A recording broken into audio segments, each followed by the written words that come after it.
Very good morning to you. It is 10 a.m. Monday, December 1st. It's like, did I tick off November? I literally, wasn't I saying that corny line, November 1st? 2025, welcome to New Jersey Mornings. I'm Ken Rosato taking calls at 888-658-0234. Meteorologist Mike Favetta has a forecast you'll want to pay attention to. Weather is brought to you by Audio Nova, your hearing experts. Not that you would ever not want to pay attention to meteorologist Mike Favetta's forecast, but this one is interesting. Starting off with sunshine, but then pay attention, Mike. Quickly going wintry. Yes, this time tomorrow. Some snow will be falling, Cam, across parts of northern New Jersey. I want to emphasize the northern part of northern New Jersey because it is very localized as to who will see the accumulating snow tomorrow. Yeah, most places north and west of 287 get a little bit of snow during the morning, but it quickly changes to rain. That will severely limit our accumulation, especially through the rest of the morning. First, we've got to get through today, and it's a cold start. You can kind of feel the chill in the air, especially with the wind chills right now in the 20s, right down to the coast. A wind chill of 23 this morning in Tom River. That's a little bit cooler than yesterday. So a little bit of sunshine to start off our day. We're clear at the moment, and it'll stay nice and sunny for the better part of this morning. Then we get into this evening. The clouds race in shortly after sunset. You can see them pop up here, and with that, we have a little bit more. Oh, hey, come on. Let's see, it's running by. It doesn't want to show. It's too afraid to show the snow. Later on this night, there we go, into tomorrow morning, you see around 5 a.m. those shades of blue begin. This is the initial round of light snow that gets going, but the warm air takes over, so there'll be a little bit of a rain-snow mix starting as soon as 8 a.m., and with most of the rain staying to our south, and especially south and east of 287, if you find yourself south and east of 287, it's not going to accumulate. It is predominantly a rain event for you. Only in the highest elevations there of Morris and Sussex County will there be a small accumulation of maybe 2, 3, possibly 4 inches in high point, and that ends by 1 o'clock in the afternoon. So when we get to lunchtime, it is all rain for the entire state of New Jersey, top to bottom.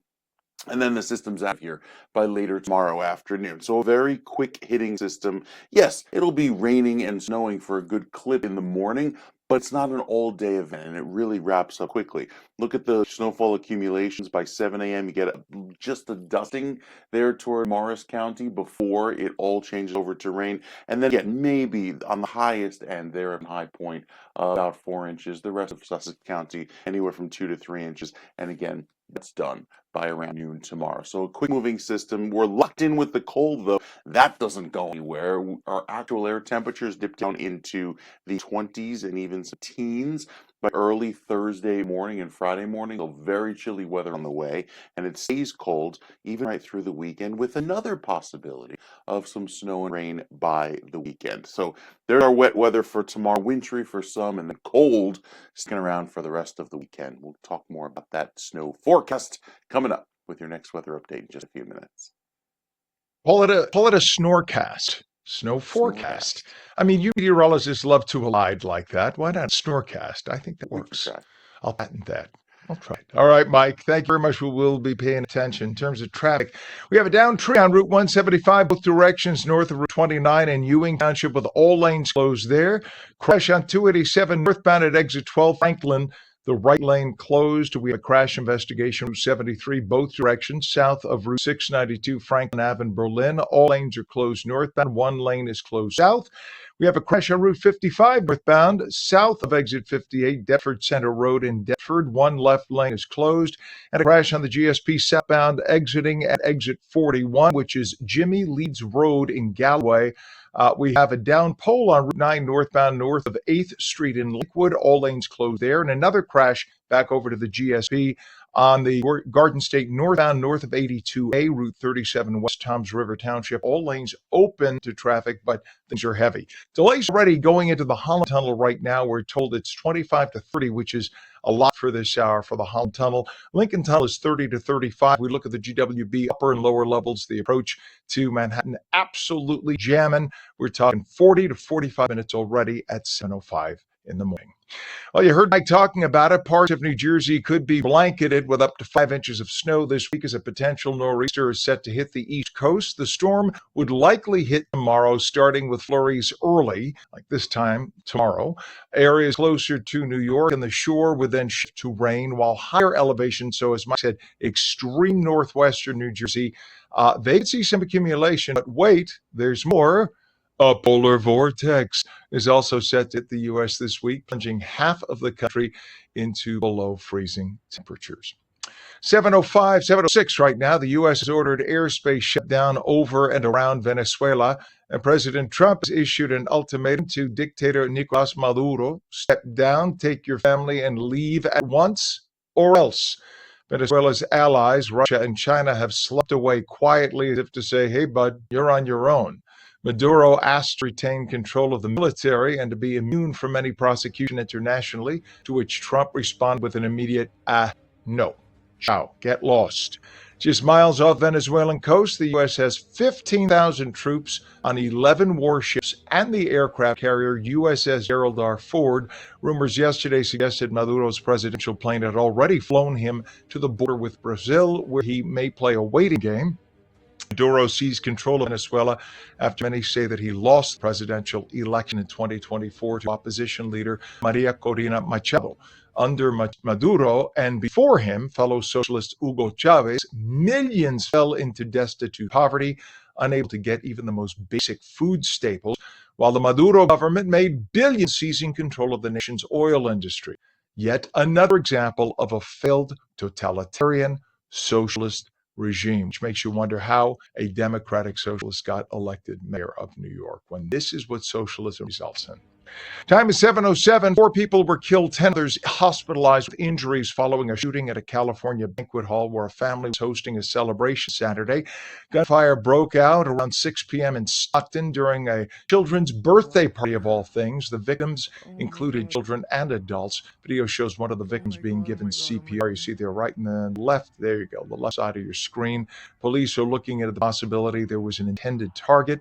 Not known if the shots started outside or inside the hall. 7:07, and Senator Cory Booker is married. Alexis Lewis, nearly 20 years his junior, in Washington, D.C., just 2 months after announcing their engagement on Instagram. She lived in Los Angeles. He lived in D.C., just like the previous girlfriend he had of 2 years, Rosario Dawson, was living in L.A. while he was in D.C. How do you maintain a relationship when you're 3,200 miles apart? Lots of texting, I guess. Dawson has since publicly announced that she is bisexual, not his current wife, the woman he dated for 2 years. Only close family were present Saturday in the interfaith ceremony for Booker and Lewis. It was witnessed by both a pastor and a rabbi. Lewis is Jewish, Booker Christian. You don't find anything sketchy about this? The couple celebrated afterward with pastries from Calandra's. That's a good thing. And a vegan chocolate chip cookie dough cake to fit Booker's so-called vegan diet. He says he's vegan. I don't know. I've seen the guy chow down when he was heavy.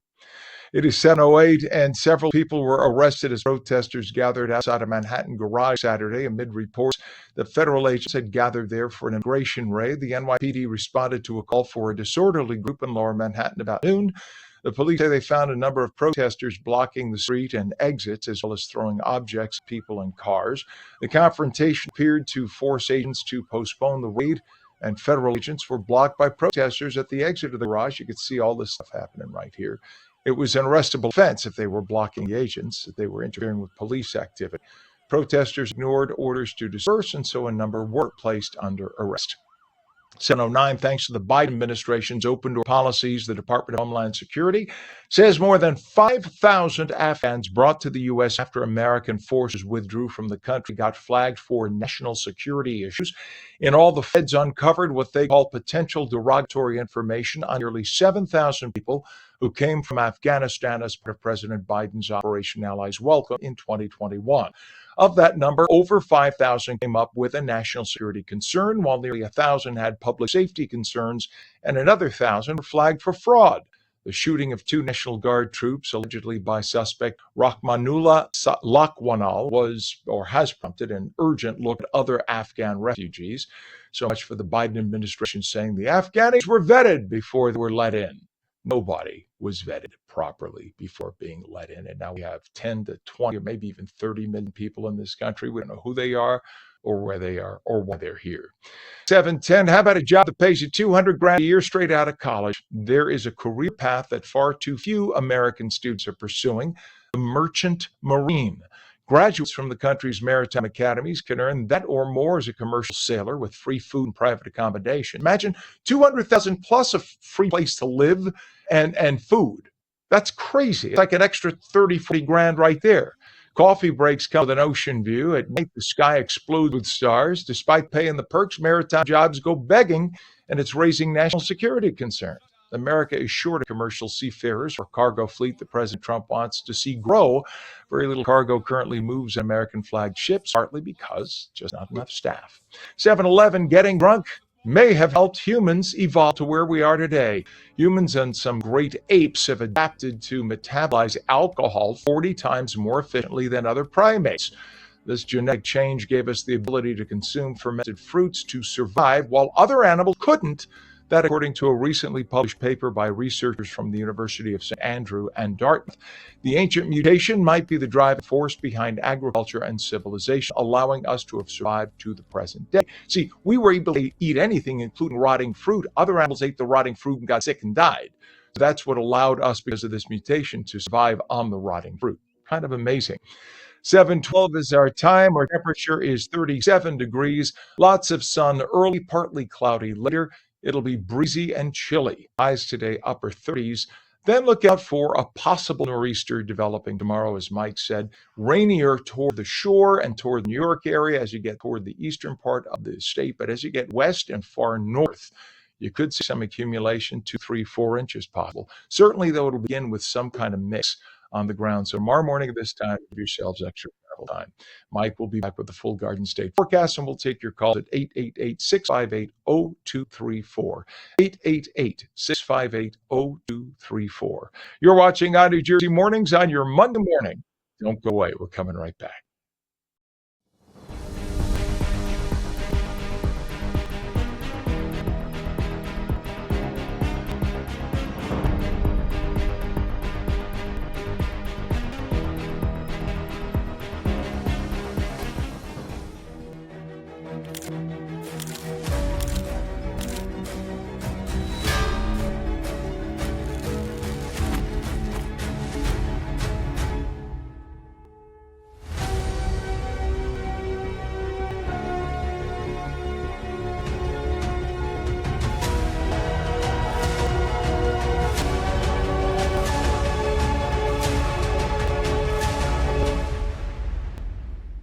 Our Stable Life, New Jersey's first equine wellness center. Are you or a loved one suffering from PTSDs, trauma, or life challenges? Consider non-riding equine therapy, where the soul is touched by the presence of a horse with a certified counselor. Our Stable Life is a non-profit at Bergen Equestrian Center in Leonia, New Jersey. We partner with individuals, groups, and agencies to help people recover from addiction, trauma, phobias, and more. Explore equine therapy for healing. BergenEquestrianCenter.com. At AmeriHealth, we understand what's important to you. It's why we offer some of the lowest cost health plans in New Jersey, with access to one of the state's largest networks of doctors and hospitals. Plus, with free 24/7 virtual care, you can see a doctor anytime and anywhere. And we're committed to giving back to help make a difference in our communities. Learn more at AmeriHealth.com. A health plan for everyone.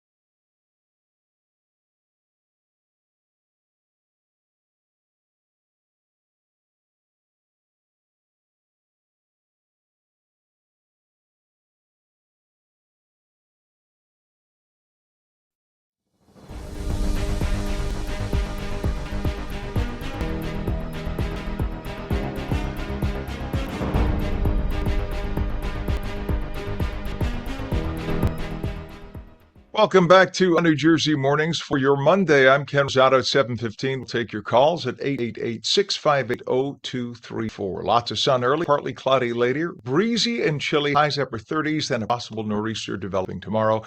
Meteorologist Mike Vivette has the detailed Garden State forecast. Weather is brought to you by Audio Nova, your hearing experts.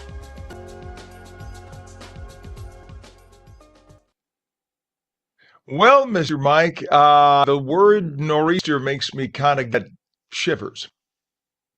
I think in this case it's predominantly rain and wind. And here's the kicker. It's such a short-lived event that by 3 o'clock in the afternoon, it's out here, right? So we wake up, yes, tomorrow morning will be a little snowy for some, mostly rainy for many. And with that wind howling throughout the afternoon, it'll really feel chilly. Today, chilly, no exception. We're starting off at 42, starting off around freezing, climbing to a high of 42. These are average late December highs. Really cold stuff on the way, especially for later this week if we're already starting the week with temperatures that feel like the end of December, and yet it's colder later this week from this point forward. Now, with the wind chills later on today into tonight feeling really cold, we'll be down in the teens and 20s overnight. With the wind off the water, not as cold down the shore. That, of course, aids in preventing the snow from falling at the coast. But then by 7 a.m., wind chills in the teens on Wednesday, Thursday, same deal, teens north and west, 30s right down toward the coast. And the reason for that is the gusty wind that comes in with this nor'easter. By 2 o'clock tomorrow afternoon, when winds will be at their peak, we could see 30 or 40 mile per hour gusts as that system pulls away rapidly.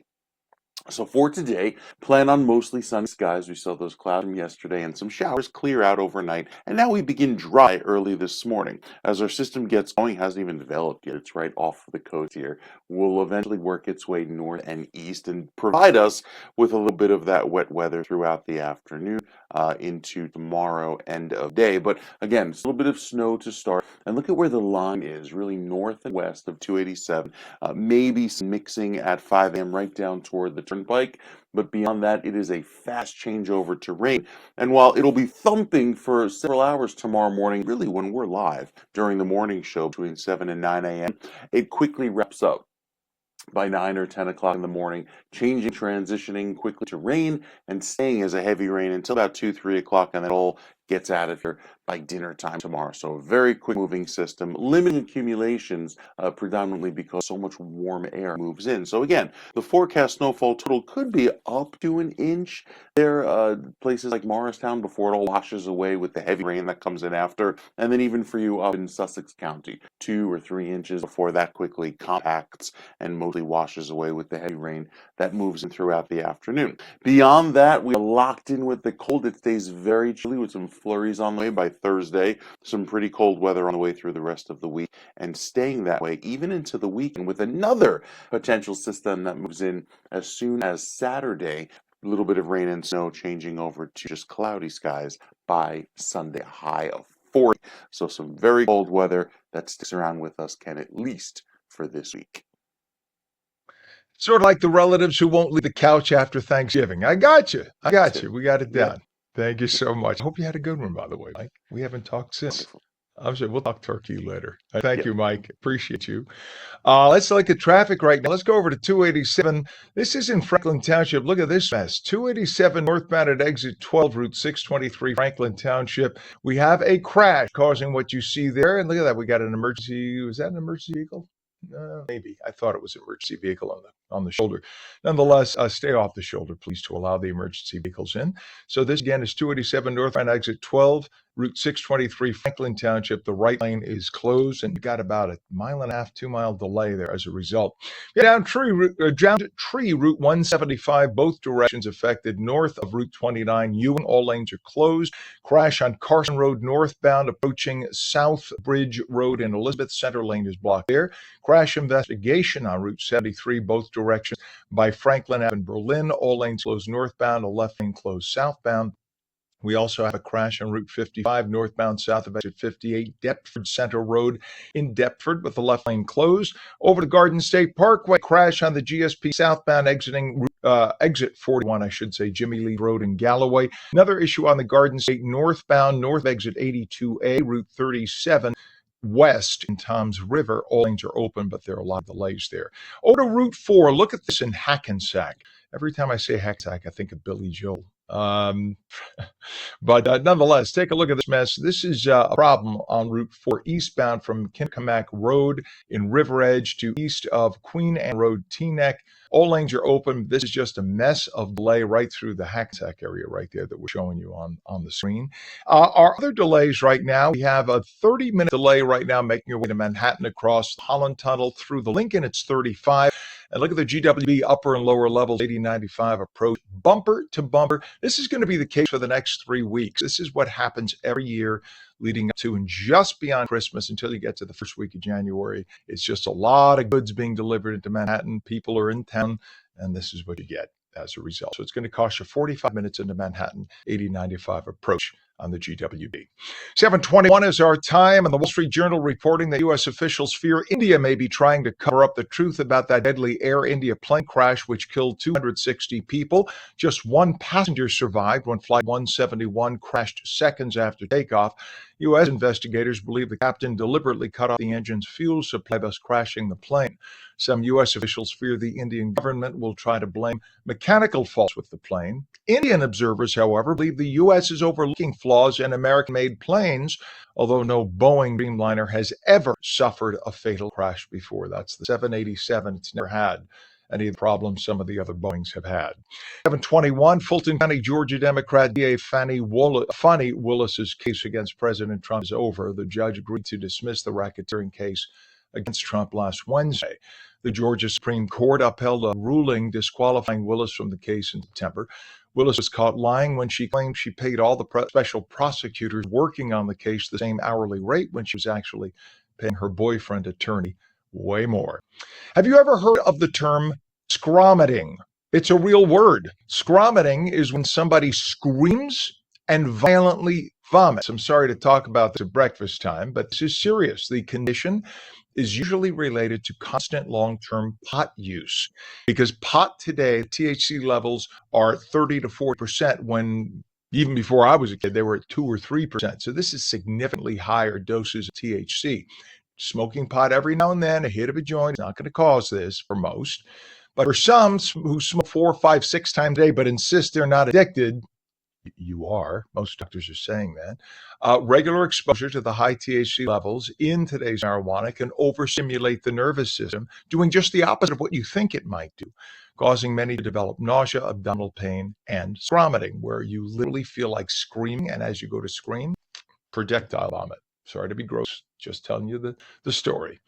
The song Walk My Walk by country group Breaking Rust, something I'm sure Pam, our director, has heard. Actually, I heard the song yesterday. We can't play the music because of copyright. Oh, Pam, check out the music. Check out the music. We can't play the music again because of copyright. It would cut us off on about 10 of our platforms. Suffice to say, I think it's a cool song. This group Breaking Rust, it doesn't exist. It's AI. Yeah, a computer wrote the song, created the video you see, wrote the lyrics. It's 100% created by a computer. Yes, Pam says it's got to be better than Dixie Chicks. Yeah, I think you're right. Or are they just known as the DCs now? Breaking Rust, yes, and The Walk is now the first AI-generated song to top the charts for country music in U.S. music history. The song's success raises questions about AI and how its use will affect artists. Billboard wrote that AI music is already having an impact on music charts. Other genres have tried it. Breaking Rust has over 2 million listeners on Spotify. A new Rasmussen poll found the slim majority of young voters prefers a Democratic socialist to win the 2028 presidential election.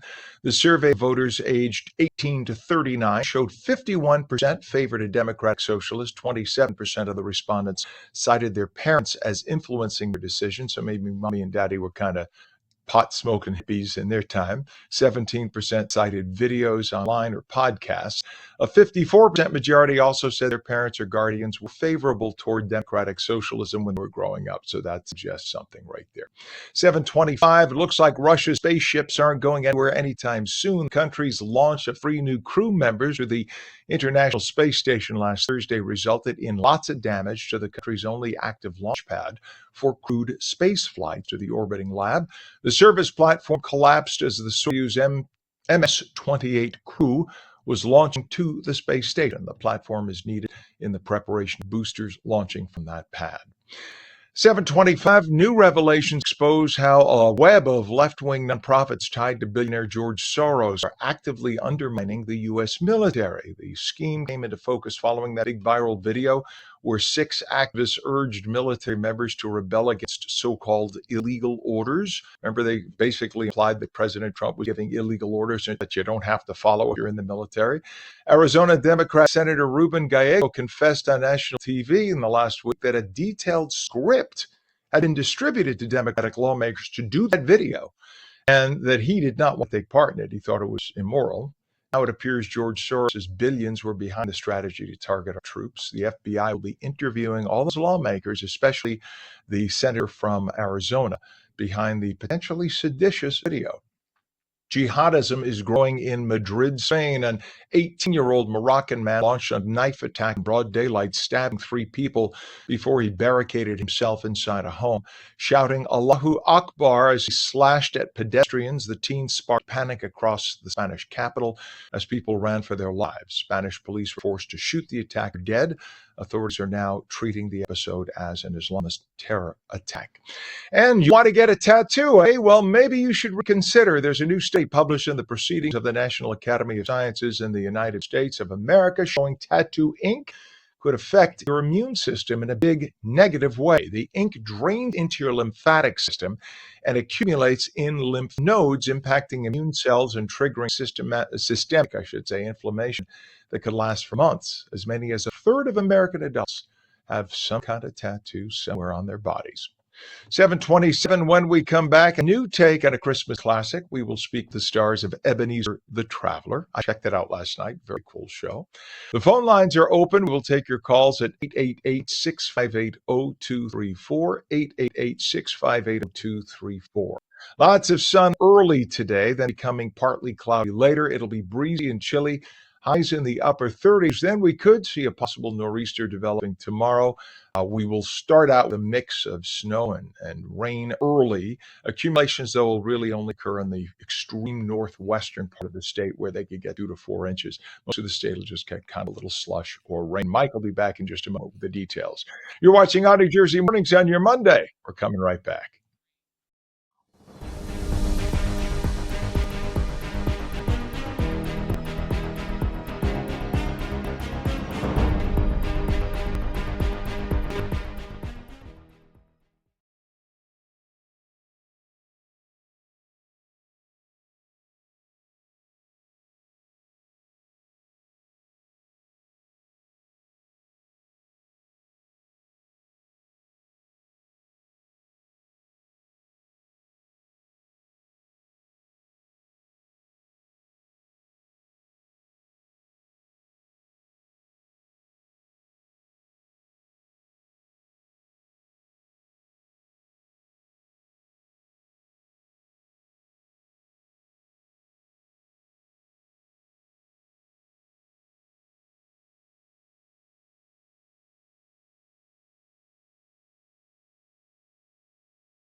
Good morning. It's 37 degrees at 7:30, Monday, December 1st, 2025. Oh, where did November go? I'm Ken Rosato. Welcome back to ONNJ Mornings. Lots of sun early, partly cloudy later, breezy and chilly highs upper 30s, and look out for a possible nor'easter developing tomorrow.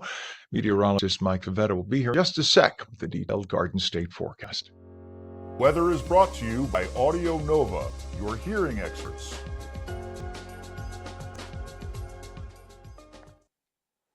So it's like I went to bed at 11 o'clock last night and it was November, and then I woke up and it was December. How did that happen, Mike? It's incredible. Thanksgiving feels like 2 weeks ago, and yet there's still leftovers in the fridge. I don't know about you, Oh, but yes. having turkey, mashed potatoes, and gravy every meal for the last 3 days is I'm over it. I'm Give over me it. yours. I'll take yours. I'm good. I'll be good for another week. I'm good with it. Yet we have a little bit of snow in the forecast. So we're kind of fast forwarding right into winter with the potential for some fast accumulating snow really to the north and west section of New Jersey. Anywhere south and east of 287 gets a little flurry early tomorrow morning, and then it quickly transitions to rain. So little to no accumulation. You really have to find yourself in this red area to tap into some rapidly accumulating snow in the morning up until about 9 a.m. And then the rain takes over and predominantly compacts it or washes it away, because there'll be a heavy rain that follows for the rest of the day. With temperatures today featuring 40s and with it cold breezes, wind gusts right now on the order of 15 to 20 miles per hour. Those winds turn gusty again into tomorrow afternoon as that nor'easter pulls all of its energy up and allows for those gusts upwards of 30, 40 miles per hour. There's a near 50 mile per hour gust in Atlantic City by tomorrow afternoon. I don't know if you saw, but it just briefly went to 62. So, yes, very gusty wind tomorrow at the coast. That will be your nor'easter impact. But if you find yourself in Sussex County or even back over toward sections of Western Passaic, a little bit of snow tomorrow morning, just borderline winter storm warning criteria. And then we're right back to a clear sky going into Wednesday, but a cold Wednesday at that. We're clear today, and it's very chilly to start off our morning with temperatures running anywhere from 5 to 10 degrees below average. We see clouds roll in tonight. Here is our snow tomorrow morning. Again, really only northwestern sections of Morris County, Sussex, and even Warren County, and then all go to rain by 1 o'clock. So a fast moving system. It's out of here by dinner time tomorrow. We'll just be cloudy and a little drizzly with the cold weather in place. And with that, we start off on Wednesday very chilly, and with that cold breeze kind of locking in the chilly air through the next several days, it's going to remain cold at least through the end of the week. And with that, the forecast map showing a little bit of that energy coming through after the high pressure from today that gives us our sunshine races on by. Here's our big system. The storm moves up the coast, and because it moves so quickly, it really limits our impacts here, out of here before you know it. And then by Thursday into Friday, we have another round of clear sky that takes over before the potential for another round of cold weather with some snow and rain. It may come in for Saturday.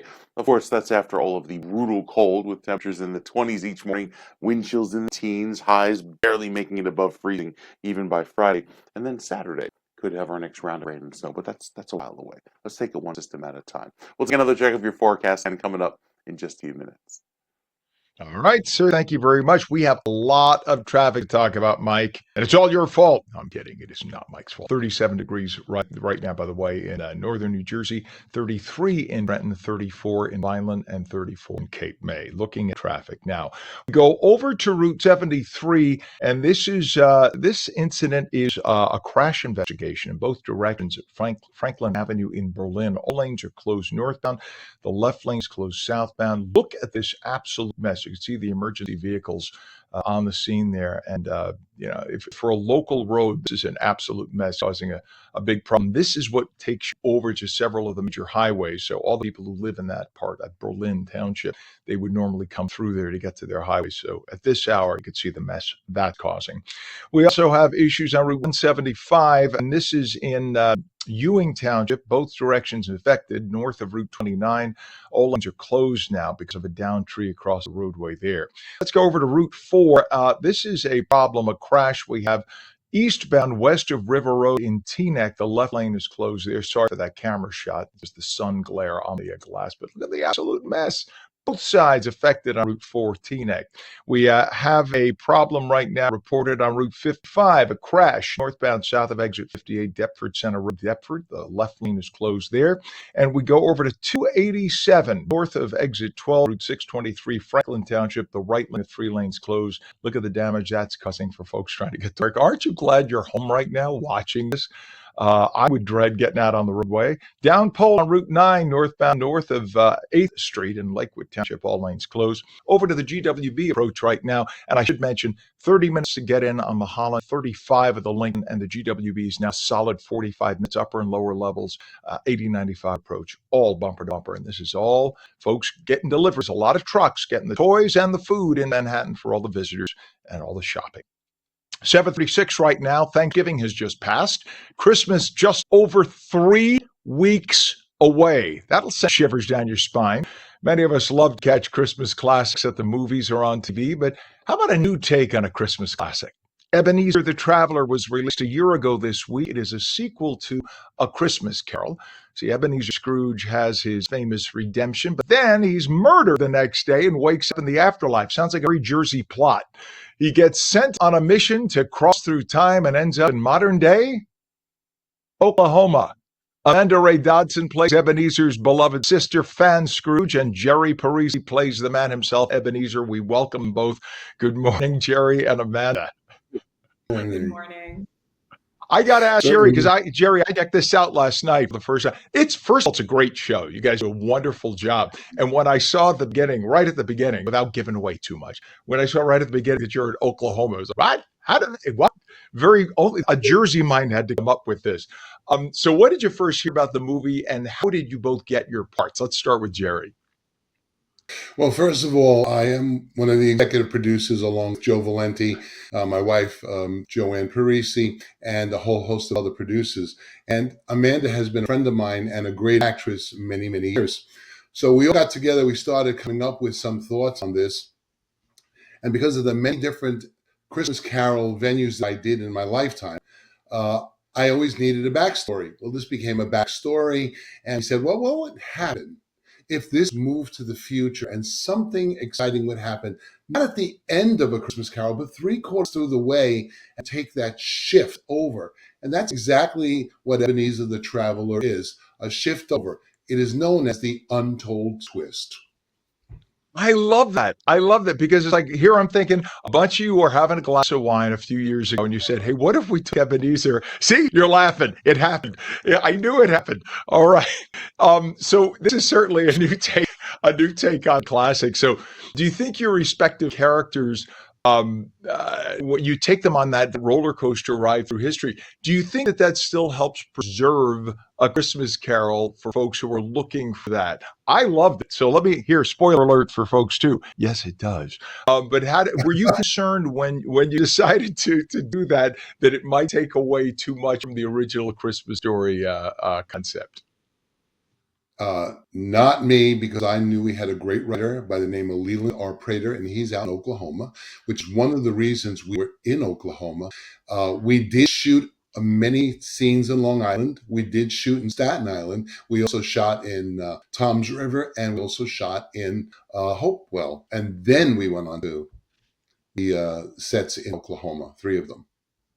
I love it. So Amanda, I have to ask you about this then. So when you found out you're going to be Fan Scrooge, but yet there's a twist there, what did you think?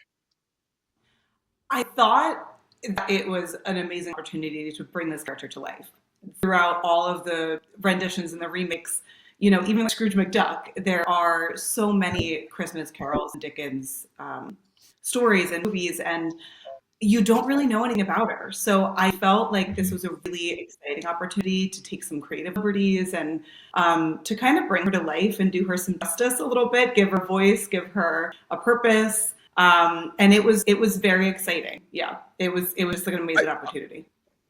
I love that. And that is true, because people just don't know much about any of the characters except for Ebenezer. If you speak generically, you say, oh yeah, I saw it when I was a kid or whatever, but I don't know enough except for Ebenezer. So that is true. You really had that open idea.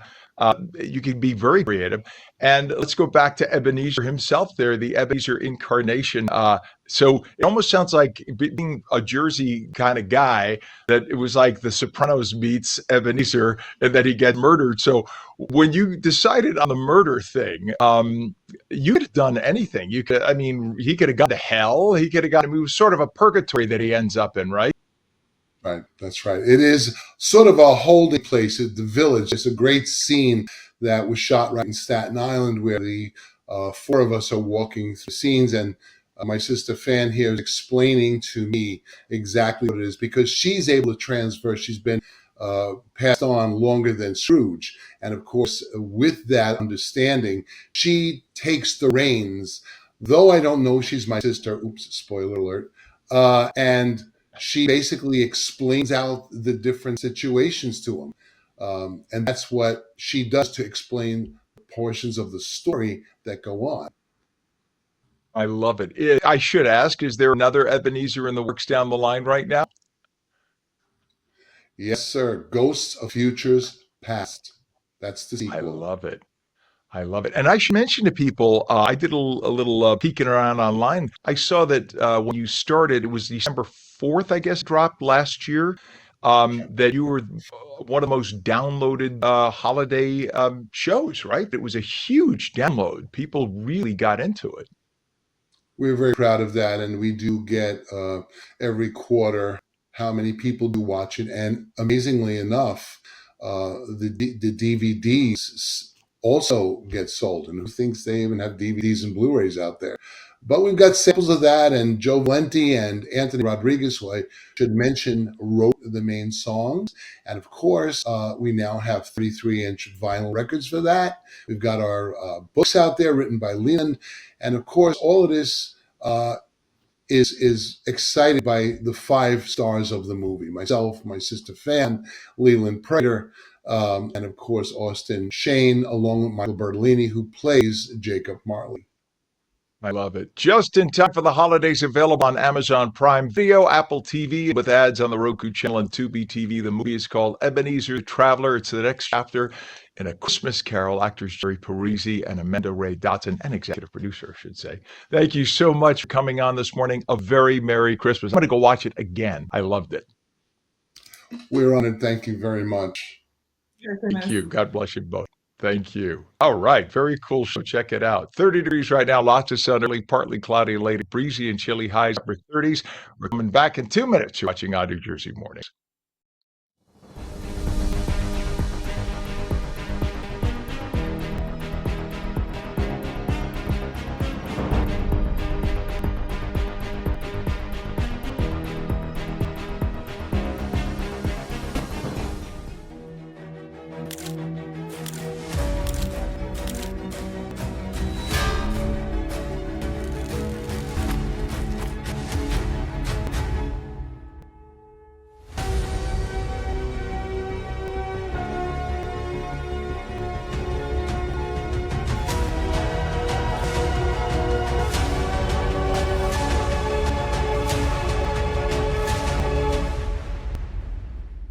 Our Stable Life, New Jersey's first equine wellness center. Are you or a loved one suffering from PTSDs, trauma, or life challenges? Consider non-riding equine therapy, where the soul is touched by the presence of a horse with a certified counselor. Our Stable Life is a non-profit at Bergen Equestrian Center in Ionia, New Jersey. We partner with individuals, groups, and agencies to help people recover from addiction, trauma, phobias, and more. Explore equine therapy for healing. BergenEquestrianCenter.com. At AmeriHealth, we understand what's important to you. It's why we offer some of the lowest cost health plans in New Jersey, with access to one of the state's largest networks of doctors and hospitals. Plus, with free 24/7 virtual care, you can see a doctor anytime and anywhere. And we're committed to giving back to help make a difference in our communities. Learn more at AmeriHealth.com. A health plan for everyone.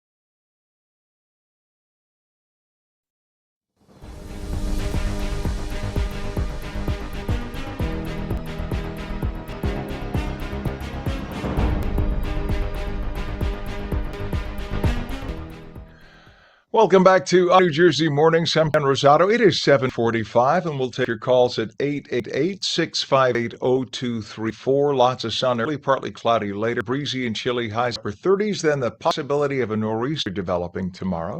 We'll have a check of the Garden State forecast with meteorologist Mike Pavetta in a moment. Weather is brought to you by Audio Nova, your hearing experts. See, here I was all geared up for a sou'wester. Instead, we had a nor'easter. A nor'easter, yeah. So what would a sou'wester look like? A sou'wester would be like 90 and dry. Yeah, I'd have to double check the meteorology textbook because there is such a thing. There are so many different little names that pop up. I know you look shocked, but I was in making essence, fun. No. There are some. There's also this thing called a sundowner, which is fascinating. It's really incredible. I know there's so many things you learn at these weather conferences. These unique On weather your third martini. experiences. Let's make up this one. I got one. We'll call it a polar vortex. They'll think it's scientific. That's what you guys do. Right. Well, there are many visits to the local watering hole, but beyond that, we're going to start off with some really chilly weather this morning. You might find some ice in your cup, especially as you head outside. Look at this cold air. These are the highs today in the low 40s, even upper 30s toward West Milford and Sussex. Not a whole lot of warmth going through the rest of this week, in fact, with the snow that comes in tomorrow there in northern New Jersey, and most of this cold weather that lingers through the middle of the month. It's not just us here in the Northeast. It's most of the eastern half of the U.S. where the warm weather is down toward the southwest. And even with our rain chances being a little bit higher, or precipitation chances in general, could also be some snow at times, especially on Saturday. Looks to be our next opportunity for some frozen precip. That lasts through the middle of the month as well. So here's our snow and rain for tomorrow, quickly transitioning to all rain, so limited accumulations, except if you find yourself up in Sussex County. The rest of the week is very cold, very dry. The overnight lows, actual air temperatures in the teens, climbing into the low 30s. And I think by Saturday, could have our next round of snow and rain with the cold weather sticking around even to next week. So no relief in sight from that cold, Ken. It stays really chilly into the next week or so. All right. Thank you very much, sir. Chili. And I don't mean the turkey type that you have with lots of chili powder. Appreciate you, sir. See, that's what you could do. Take your turkey, I could, chop it up. yeah, And, I could. there's things you could do. You could do one of the great sandwiches from our folks at Quick Check, and the little The put everything Thanksgiving, on. yes. Huh? But they have cranberry roll. You'd have to make that yourself. Ah, Theirs is good. Anyway, just saying. Mike, thank you, sir. We will check back. 38 degrees right now, northern New Jersey, 33 in Trenton. In terms of traffic, we have a lot of it. Let's go over Route 73 to start. If we should, or if we shall, there's a crash investigation. Look at this, a local road causing this mess. This is in both directions. Franklin Avenue in Berlin, all lanes closed northbound, a left lane, the 3 lanes closed southbound, causing an absolute mess through the middle of town there. Over to Route 4, we have a crash on Route 4 eastbound. That is west of River Road in Bergen County. This is up in Teaneck. The 2 left lanes of the 3 lanes are closed. And look at the absolute mess we have now. Again, Route 4 eastbound west of River Road. It's hard to tell with the glare of the sun there, but you can see the cars and how slow that they're moving on Route 4. At least they're moving. Before about 15 minutes ago, they weren't. So that's a good sign. They may have cleared that up. We'll double check. We have a mess on Route 22 right now. Route 22, there is an issue, a crash westbound at Waquayak Park in Newark. The left lane of 2 lanes and the right shoulder are closed there. And then we go over to 287 northbound at exit 12. 287 northbound exit 12. We have a crash right now. This is in Franklin Township. This has gotten worse in the last half hour. So at least it was moving slowly. Now it's just stopped. As you can see, the right lane, the 3 lanes are closed. They probably have emergency vehicles up ahead, and that's causing everything to just come to a complete stop. Delays reported now. Route 3 eastbound from east of the Garden State Parkway to Main Avenue in Clifton. All lanes are open, but that's a 5 to 10 mile an hour drive through there, and that's about a 2-mile stretch.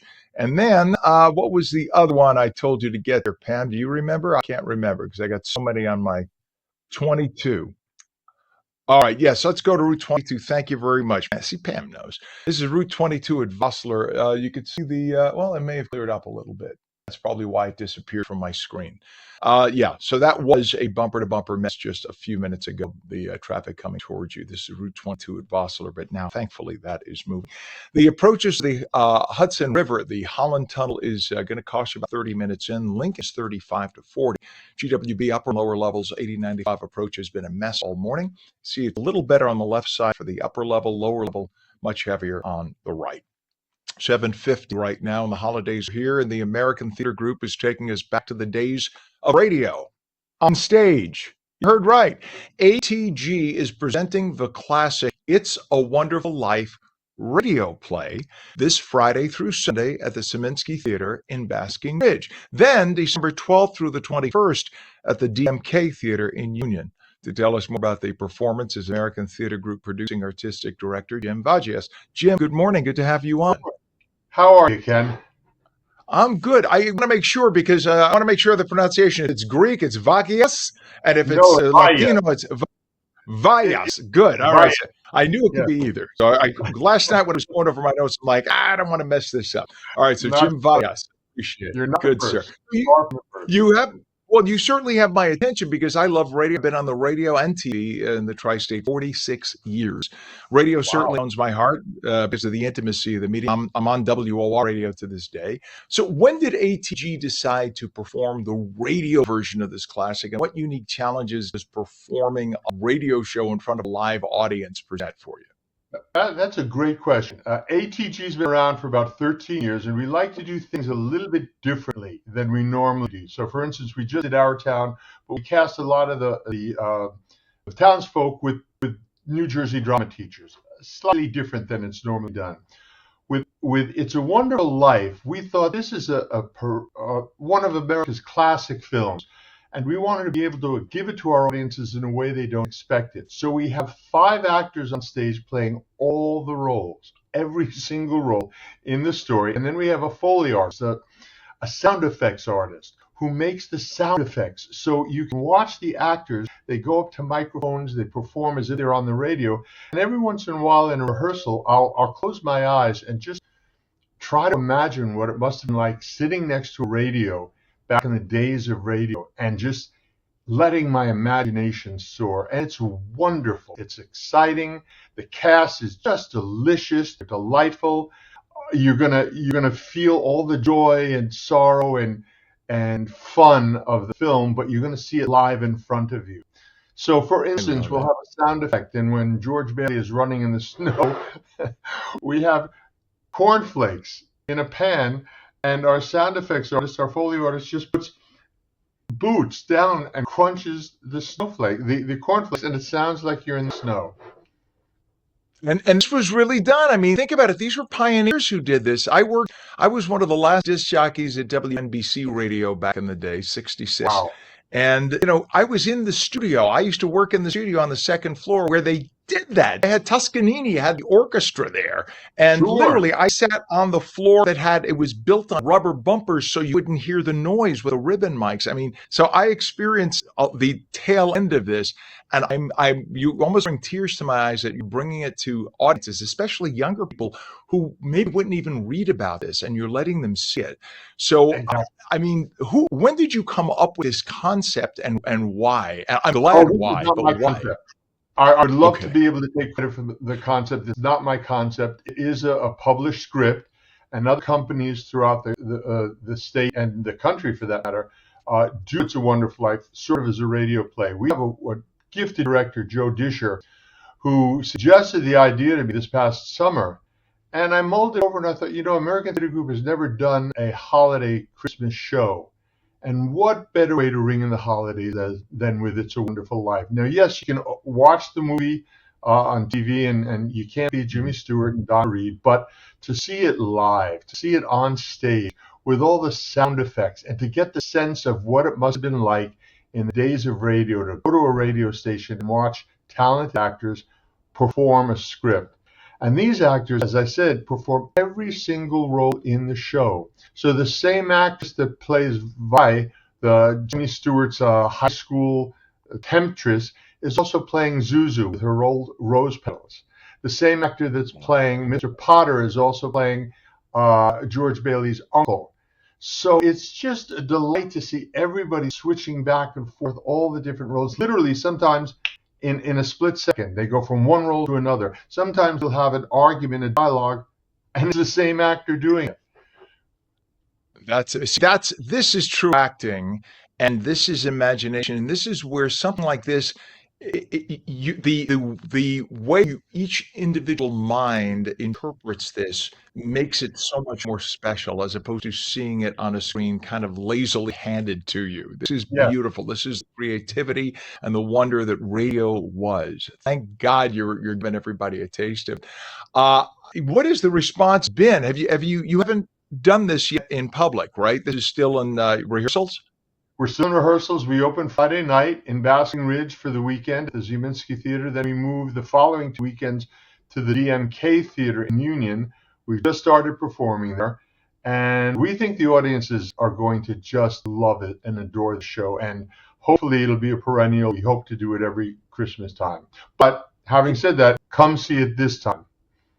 Yes, because it's special no matter what. This is just something you never get another chance your whole life to see. So this is really, really Well, special. Ken, I expect to Jim, see you yeah. there. You seem so enthusiastic about it. Oh, We expect to see you hell there. yeah. Hell yeah. I'll come up on stage and do the radio announcer and bring everybody out if you'd like. We even Jim, we have commercials from the time, and they talk I about love it. different products from the late I love 40s, it. early 50s, and they sing them. It's just a fun evening of theater/radio. Jim, we have about 10 seconds left. I need a website so people can get tickets. Oh, sure, www.americantheatergroup.org. Please come and see Perfect. it. It is. Oh, hell yeah. It's a wonderful live radio play this Friday through Sunday, Zeminski Theater at Basking Ridge. Then December 12th through the 21st, DMK Theater in Union, American Theater Group, producing artistic director Jim Vahias. Thank you for coming on this morning. Merry Christmas. I will see you at the show. I look forward to seeing you, Ken. Take care. Thank you, sir. Take care. You bet. All right. When we come back, more on the potential nor'easter headed our way. You're watching on New Jersey Mornings for your Monday. We're coming right back into. Don't go away.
Good morning. It is 8 a.m. on Monday, December 1st, 2025. Welcome back to On New Jersey Mornings. I'm Ken Rosato. We'll take your calls at 888-658-0234. Lots of sun, early, partly cloudy later, breezy and chilly. Highs upper 30s, then a possible nor'easter developing tomorrow. Details with meteorologist Mike Favetta. He has a full check of the Garden State forecast. Weather is brought to you by Audio Nova, your hearing experts. So it's funny that if we were in mid-January or February, what you're about to talk about for tomorrow would be True. But because it's the first of the season, people are running to get the two things they will never eat or drink, bread and milk. Do you know that I went last night to the market and everybody around me was buying bread and milk? And I started doing the radio and TV interview. I was like, so why are you do you eat bread and milk when it's like, why don't you get like Hot Pockets? I get that. Bread and milk. This isn't 1968. What's going on? It's true, and yet for someone who actually has to get milk because we're out of it in this house, it's gonna be hard to find. A little shortage, right? Oops. I'll wait till Wednesday when the shelves will be restocked, because for most of New Jersey, it's a lot of wind and a little bit of rain, and it really only happens tomorrow morning. If you find yourself in the northwestern corner of New Jersey, there from Sussex County over to Morris County, a winter storm watch only for one county in New Jersey. These other counties in purple are the winter weather advisory for maybe slushy accumulation. Again, the worst is the hard-hitting part of the storm tomorrow morning during the morning rush, and then it quickly wraps up in intensity after 9 a.m., and we're just left with a little bit of rain up until noon, and then it all wraps up by the early afternoon. So first, the wind, the cold, the rain, that'll be part of it. Sunny for the rest of the day today until the clouds take over later on this evening, but the futurecast shows it pretty nicely with the clear sky on tap for this afternoon into this evening. The snow gets going briefly tomorrow morning around 5 a.m. It begins falling and then quickly changes over to rain by 8 a.m. So not a whole lot of accumulation, if any, as all of that rain takes over. A little bit of mixing in there with the shade of pink. By 9 or 10 a.m., that rain turns heavy and washes away any accumulation that occurred. And it only stays snowing heavily up in Sussex County for the rest of tomorrow morning. By the afternoon, even Sussex County changes over to rain. So it is simply a wet, sloppy accumulation that compacts down on itself by 3 o'clock in the afternoon. And tomorrow afternoon by 4 p.m., it's all done, and the wet weather is over. It'll still be breezy and still be cold for the rest of the day, even into tomorrow evening, as that snow total accumulation, not all that impressive. Maybe upwards of an inch there in Morris County. At the highest elevation, like High Point, taps into 4 inches. If it surprises us, they get 6 inches, but again, that's before it changes over to a heavy rain that impacts any accumulation. So it's a fast-moving system, does its damage, and then left with very cold weather and gusty winds, and of course, yes, even some flurries in there throughout the day on Thursday, with actual air temperatures in the teens by Thursday night into Friday morning. So really cold weather on the way as we wrap up the week. Going into the weekend, there could be another round of rain and snow on the way by Saturday. We'll tell you more about that with the weekend weather coming up in a few minutes. Unbelievable. All right, sir. Thank you. 'Tis the season. We appreciate it. 8:04 is our time. 36 degrees right now in northern New Jersey, 34 degrees in Trenton. It's 33 in Cape May and 34 degrees in Vineland. In terms of traffic, we have a mess on the roadways this morning. This is all holiday-ish traffic, people trying to make deliveries of their big trucks into Manhattan over the big bridges and whatnot, and that's causing local problems as a result. So let's go over to Route 73 right now. This has been going on for a good chunk of the morning. Route 73 by Berlin Circle. And you can see this is a pull down. So you have all the traffic closed in one direction, northbound, southbound. You have one lane closed. This is just absolutely a mess. And this has been going on for over an hour. So please watch out in that area, Berlin Circle by Route 73. Just try to avoid that area if at all possible. It's right in the heart of town on your way to the highways. We have an issue, the downtree on Route 175, both directions, north Route 29 and Ewing. All lanes are closed there, and a crash on 676 northbound at exit 5B, Linden Street in Camden with all lanes closed. Over to Route 4. Route 4 in the area approaching Hackensack. This is by 17. Look at this bumper to bumper mess. Total absolute mess. And this is only due to volume as people are trying to make their way to the GWB using an alternate approach. We head on down to 287. 287 right now, bumper to bumper. This is also volume. There was an earlier problem with a crash by Route 623 in Franklin. The right lane was closed. We are told that they're cleaning up that incident. So you see a very slow progression beginning right now, 287 at Possumtown Road. Then your approaches to the Hudson River, your Hudson River crossings, Lincoln Tunnel right now reporting 35 minutes in. It's 30 minutes at the Holland Tunnel, and making your way across GWB upper and lower levels 895 approach is going to cost you 45 to 50 minutes in. Your upper level is on the left. That's a little better than your lower level on the right. It is 8:06. Dr. Tim Young is a chiropractor, entrepreneur, and founder of Focus OKC, as well as the author of Millionaire Chiropractor, a playbook for turning purpose into profit. Dr. Young likes to point out that with far too many people, our motivation fades, our hustle eventually burns people out, and the real path to success comes from structure and discipline. How does he know? Well, he's been training doctors for years and has taught entrepreneurs around the world routines that create confidence, focus, and freedom. And we say good morning to Dr. Young. Good morning. I really, really appreciate you having me. Well, good to have you on. We're talking beyond chiropractic now, and I'm a big believer in chiropractic. I've been going to chiropractors for many, many years for my issues beyond back. But I wish, in areas, we could do a whole separate show on how many chiropractors struggle with their business because of the insurance industry and whatnot. And they could use your inspiration, especially here in the Northeast where you have a chiropractor on every corner. So the competition is a lot higher than in other parts of the country. But like I said, that's another show for another day. You define discipline in a way that actually gives people more freedom, especially during the holidays. So talk about what that means. Well, discipline is one of those things. It's a self-realization. It's taking responsibility for your own actions. I've seen this my entire life, and you mentioned chiropractors struggling. For every one chiropractor that you can show me that is struggling, I can give you 5 that have million dollar practices down the street. And why? It's one of the biggest principles that I teach is that no one's coming to save you.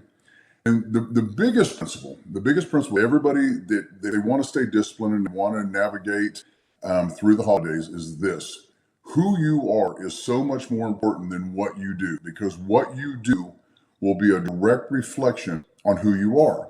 If you want to, lose weight through the holidays, well, then who you are is more important than actually what you're doing to lose weight. If you want to remove stress, who you are is so much more important than the things that you're doing to actually reduce stress.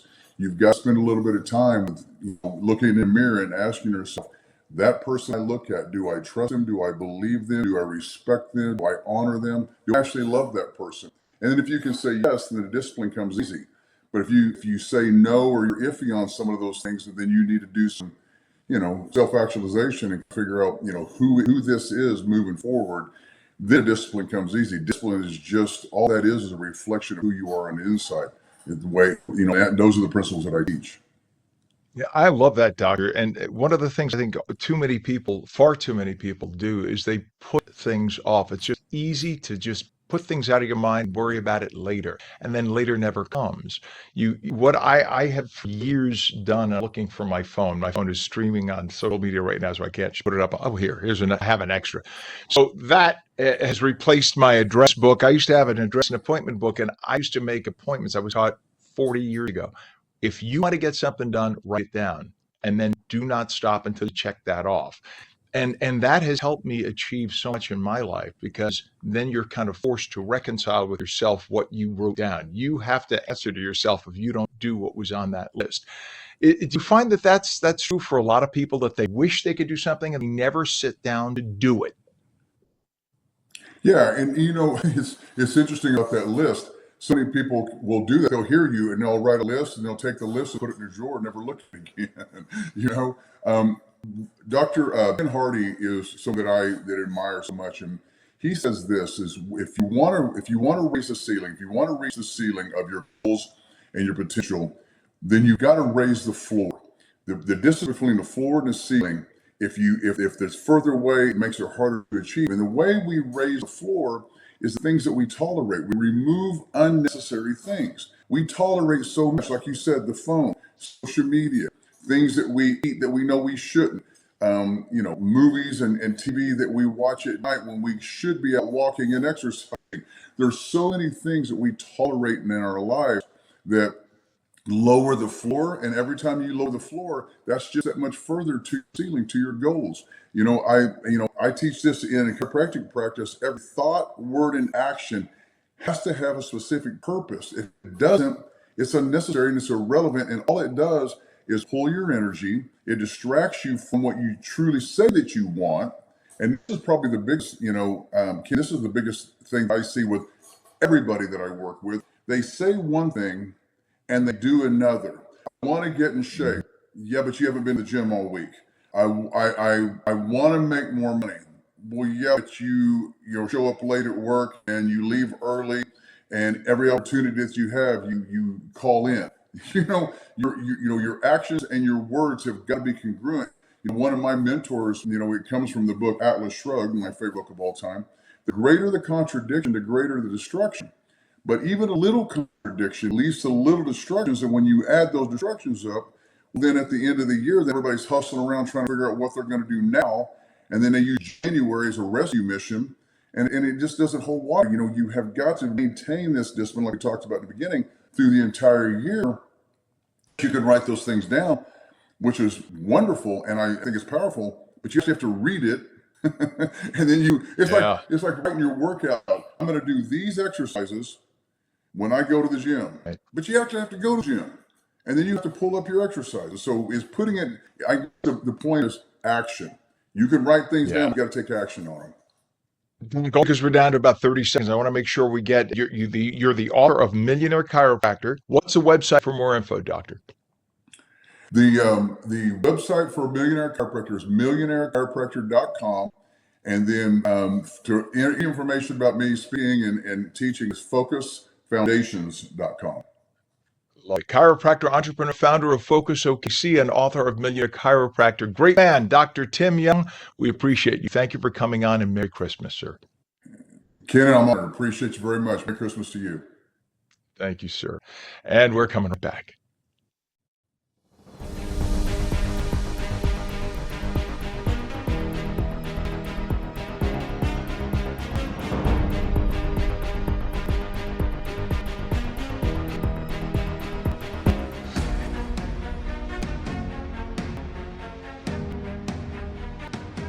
Hey Jersey, want to choose how you live as you age? Tune into AARP New Jersey's new show, The Power of Us, the show that celebrates aging with dignity, purpose, and joy. From protecting yourself against fraud, to staying healthy and aging in place, to finding purpose and volunteering, we've got the tools, tips, and stories to help you thrive. Join us on ONNJ and discover the power of us.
Welcome back to On New Jersey Mornings. I'm Ken Rosato at 8:15. We'll take your calls at 888-658-0234. Lots of sun early, partly cloudy later, breezy and chilly today. Highs only in the upper 30s. It'll feel colder than that. Then tomorrow, possible nor'easter developing. Meteorologist Mike Favetta will be here in just a sec with the Garden State forecast. Weather is brought to you by Audio Nova, your hearing experts. So we're not talking blizzard of the century here. We're talking about a little nor'easter, but it's more what? More nuisancey, wind, rain, kind of mixed sort of thing. Yeah, kind of mixed wind, rain, just generally gross tomorrow, especially in the morning. I think that'll be the hardest impact, with the worst happening to the north and west there in Sussex and even toward Warren counties. The northwestern tip of Morris County has some of that wintry weather as well. The rest of New Jersey, especially down at the coast, where you'll just see the wind and the rain. Gusts could be upwards of 40 to 50 miles per hour, so very windy tomorrow with the wind chill following suit, making it feel quite chilly through the remainder of the week. With those winds tomorrow out of the east, it won't be as cold of a wind. I mean, granted, it'll be very chilly with wind chills, feeling like in the 40s with the wind, but still, the gusts will be the primary threat, even with the wind chill by Wednesday morning. Down in the teens for most of the state and staying chilly throughout the rest of the week. The reason being those gusts as high as 40, 50 miles per hour. You even see down toward Atlantic City some very gusty breezes with those briefly high winds tomorrow morning as that nor'easter pulls away into the afternoon. Well, we're clear for today. Here's our system that's just forming there offshore and will work its way up the coast into tomorrow morning.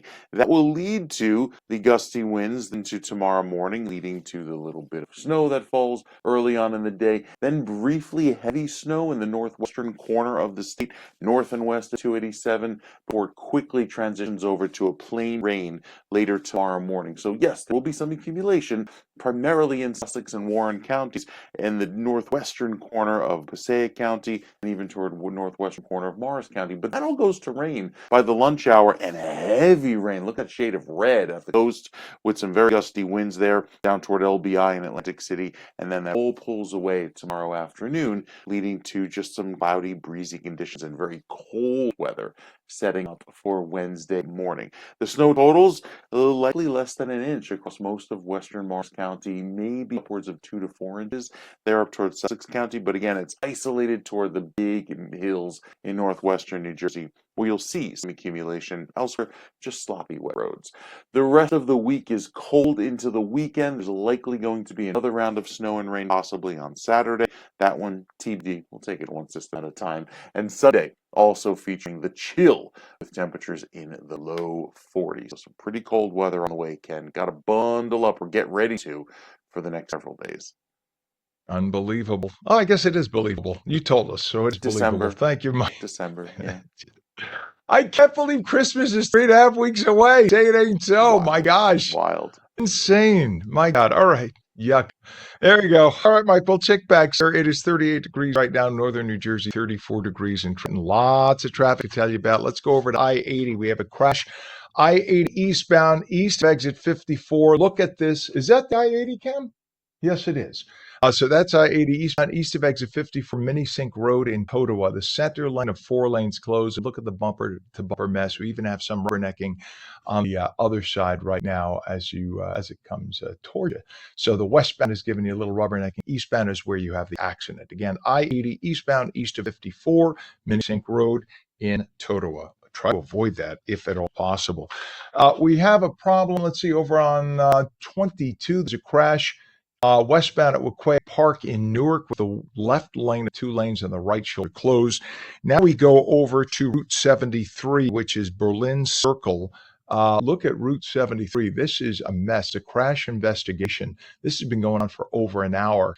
Both directions impacted Franklin Avenue, Berlin. All lanes are closed northbound and the left lane is closed southbound. That's all due to that earlier crash investigation. We have an issue now over on 287. Sorry, this is changing as we speak. So let's go over to 287. There's a crash northbound at exit 12, which is Route 623, Franklin Township. 287 northbound exit 12. Route 623 Franklin Township with the right lane closed, and that's causing a lot of traffic. If we have that, we could bring up, we'll show you. Pardon me, that has been causing an issue. There you go, bumper to bumper, and that's for over an hour. That has been over an hour causing an issue there. Route 9, we have a down pole northbound north of 8th Street in Lakewood Township with all lanes closed. And then let's go up to Bergen County, shall we? Take a look at Route 4 at Route 17. And I think this might be just a lot of folks. Look at that over there. Well, that's not as bad as it was. About 15 minutes ago, that was just total immobility. But I think that area, that's the whole corridor leading up to the GWB. That's an alternate approach, and that's also where a lot of folks do their holiday shopping. I thought maybe they were getting there a little early. Your approaches to the Hudson River, the Holland Tunnel right now is still 30 minutes in. Lincoln is 35 minutes. GWB upper and lower level approaches, both very heavy. It's going to cost you at least 45 minutes into Manhattan. The lower level on the right, upper level is on the left. 8:21, 'tis the season, and there are many great things to check out to get into the holiday spirit. How about combining the classic Nutcracker with a Garden State twist? Enter Jersey Nutcracker. Nimbus Dance's quirky, lovable story of two Jersey kids and their city adventure. The show takes place this Saturday, December 6th, 6 p.m. at the Wilkins Theater on the main campus of Kane University in Union. Samuel Pott is the founding artistic director of Nimbus Dance, and he joins us this morning. We say good morning and happy holidays to you, Jim. Good morning. Good to have you on. So it's a Jersey twist on Nutcracker. Nutcracker meets The Sopranos, sort of. I'm kidding about that part. Who came up with the concept, and what is the story about?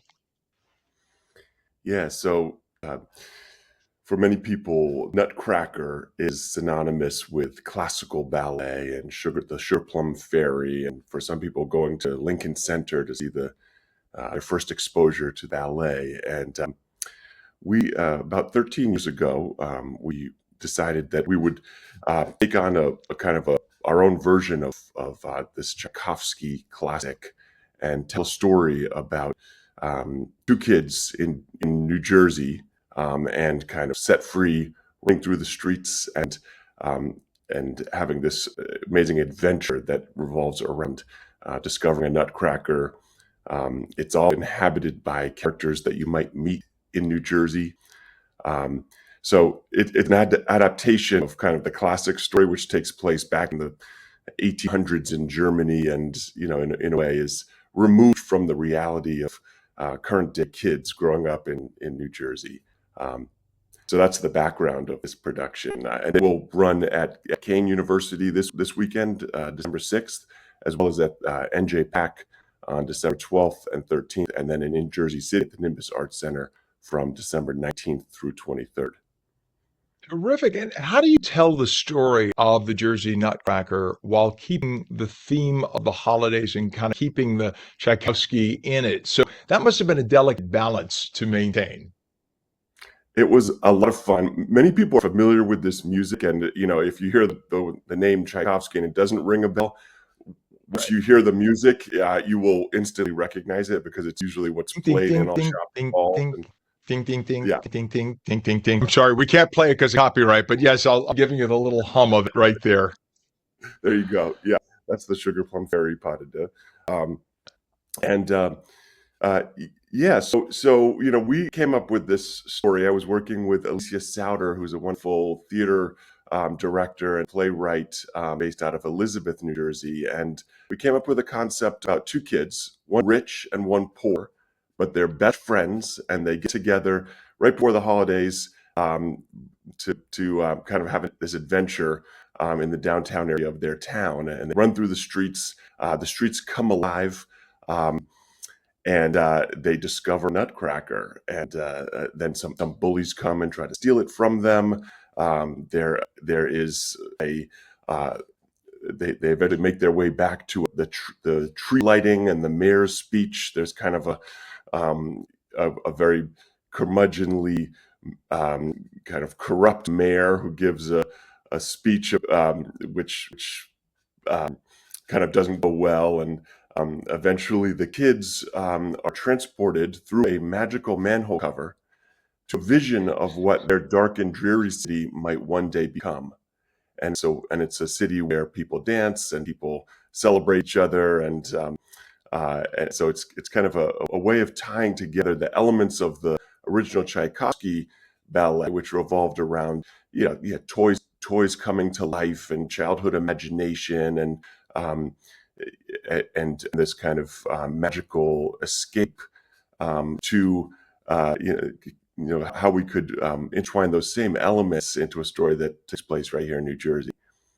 I love that. And that's such a beautiful, perfect for holidays. It's about magic and imagination, and you want that for kids and adults so that we could transport ourselves back in time to that time. When do you first get a cast together for something like this? How long does it take to bring together a show?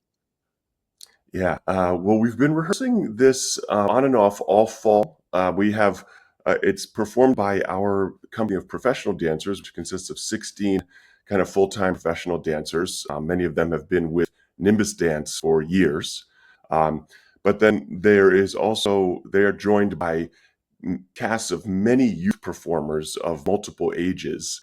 And early in the fall, actually, kind of end of August, we had auditions for the lead youth roles. And there were many kids from all over the state that came and auditioned, and we selected several casts of the two youth leads, and they've been rehearsing with us really all fall. And then we've got multiple groups of other youth performers that have been also preparing their roles. So now is the time where it all comes together. We're building new sets and new Love it. costumes for this kind of ramp up of the production. Um, yeah, And we should, because we're in our last 30 seconds, I want to make sure we get a website for tickets or more information. yeah. The website where you can find out more information is nimbusdance.org. And again, the performances take place at Kane University, at NJ Pack, and at the Nimbus Arts Center in Jersey City. Miss Dance's Jersey Nutcracker this Saturday, December 6th, 6 p.m. Wilkins Theater, the main campus of Kane University in Union. You heard the other locations too. NJ Pack, it's awesome. Founding Artistic Director Samuel Pott, thank you for coming on, and Merry Christmas to you. Merry Christmas to you. Thanks for your time. Thank you. Bye. And when we come back, it's Cyber Monday. Brandon digital strategist Fisher joins us with tips on what to buy, how to save even more. Phone lines open, 888-658-0234. You're watching on New Jersey Mornings.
Morning is Monday, December 1st, 2025, 35 degrees, now at 8:30. I'm Ken Rosato. Welcome back to ONNJ Jersey Mornings. Meteorologist Mike Vivette with a nor'easter possibly headed our way. He'll tell you about it in just a sec. Weather is brought to you by Audio Nova, your hearing experts. So, Mike, I went outside to a light post and I stuck my tongue to the light post and got it stuck there. So that tells me that we're right. I did not do that, and I don't advise you do that. But that would tell me that we are ready for something like a nor'easter. It's chilly enough. I mean, It's we the had below season, freezing. right? The Yes, it leg is. lamp is ready to go. I mean, it's that time of year, Ken, where you start to see all of the cold weather, the kids bundled up, walking outside like this, especially with the amount of cold that's coming later on this week. This is just the initial hit that lets you know that December's in control. The cold weather is here to stay. Look at that shade of red for the extreme northwestern corner of New Jersey. All of this area in red is where the heaviest accumulation will occur. At least the heaviest. We're talking like up to 4 or 5 inches just for New Jersey in that swath that just clips the northwestern tip of the state. But for the rest of us, it's just a rain and wind event tomorrow, especially down the shore. You will have gusts as high as 50 or 60 miles per hour briefly with that wind. The nor'easter also brings in some gusty winds. And yeah, that'll be the case for tomorrow afternoon. Not anticipating any snow south and east of 287 tomorrow. Maybe briefly flurry before dawn, but beyond that, it's all about the heavy rainfall and those gusty winds. And those gusty winds really get going by tomorrow afternoon. Near 50-mile-per-hour gusts there by 1 o'clock tomorrow. There toward Atlantic City before the system zips out to sea and brings with it the cold weather that gives us the chill through the rest of the week. And that chilly weather sticks around at least throughout the weekend. Our average high should be about 50 degrees. Today we're only making it to 45, best case scenario. So yes, very chilly weather on the way. And with that cold that lingers for the next several days, look at the future cast showing the chill sitting up today, the cold weather that arrives for tomorrow, the snow and rain that get going across most of the state, with the rain predominantly south and east of the turnpike. It is all rain once we get into the afternoon, even upward Sussex County by tomorrow evening. So the warm weather, wind out here. And while, yes, there'll be briefly light accumulations in the northwestern corner of New Jersey, it doesn't last very long. And it predominantly goes to a messy, sloppy mix by the early afternoon. Then the cold weather sticks around. It stays chilly throughout the remainder of the week with some flurries on tap, potentially again by Thursday. So after our clear sky today is thanks to the high pressure that zips on out, it's this next weather system that quickly moves away. And then we are left with some clouds and some flurries throughout Wednesday into Thursday, with the cold weather kind of reinforcing shots of cold air throughout the rest of the week. The 7-day forecast has plenty of chilly weather, with highs only making it to the 40s, lows in the 20s. Again, late December average temperatures. And then by the weekend, it stays cold as well. Yeah, there's another potential for a little bit of rain-snow mix on Saturday. Even with that, the cold weather at the coast will be impressive because usually it's a few degrees warmer there, and not so much the case. Maybe enough for it to just rain on Saturday at the coast, but Sunday goes to a high of 46, so well in that chilly area. That keeps us well below average, Ken, through the rest of the week. See, I tried not to say below average because then it cuts back to you, and then you get, sorry. I take it very personally. I don't know. Holidays are here. I take it personally, Mike. You always say below average, and Pam pops me up. But I'm used to it now. It's just, a little personal issue. I'll talk to my therapist later. Thank you, Mike. We'll check back with Check back. We have a temperature, by the way, 34 degrees northern New Jersey. Checking around the state, 34 also in Trenton. It's 35 degrees now down in Cape May and 33 degrees in Vineland. In terms of traffic, we have had a mess this morning throughout the tri-state, specifically in the Garden State. Look at 73 right now. This has been going on a good chunk of the morning. This is due to a crash that we had, a crash investigation, very serious one. This is impacting both directions. Franklin Avenue in Berlin, all lanes closed northbound, the left lane of 3 lanes closed southbound, and that has been just causing ripple effects on all the area roadways and highways throughout that region. We have issues now to talk about on 95. This is the Jersey Turnpike disabled vehicle on the northbound lanes at exit 71 northbound Route 4 Broad Avenue in Leonia with the right lane blocked there. We go over to Route 4, which is an alternate means of getting to the GW. Oh, now they're They're moving the camera on us. Darn it. Okay, well, suffice to say, there was a problem. This is Route 4 at 17. And just a second ago, that was bumper to bumper. Maybe that just cleared up. That's probably why they're moving the camera. That's a good thing. We switch over to 287 right now. 287, we've had a crash. It's been impacting the roadway for about an hour and a half now. 287 northbound at exit 12, causing this absolute mess you see here. Route 623 intersection, Franklin Township, with the right lane closed, but the damage is done here, and that's causing a 3 to 4 mile backup. And then your approaches to the Hudson River right now, it's going to cost you 30 to 35 at the Holland, 35 to 40 at the Lincoln Tunnel. You look at the 80-95 approach of the GWB upper and lower levels right now. Sun glare, but you can see the upper levels on the left. Trust me on that. Lower levels on the right. And that's going to be about a 45-minute ride into Manhattan. 36 is our time. Today is Cyber Monday. Brand and digital strategist Fisher joins us with tips on what to buy and how to save even more. We say good morning to you, Fisher.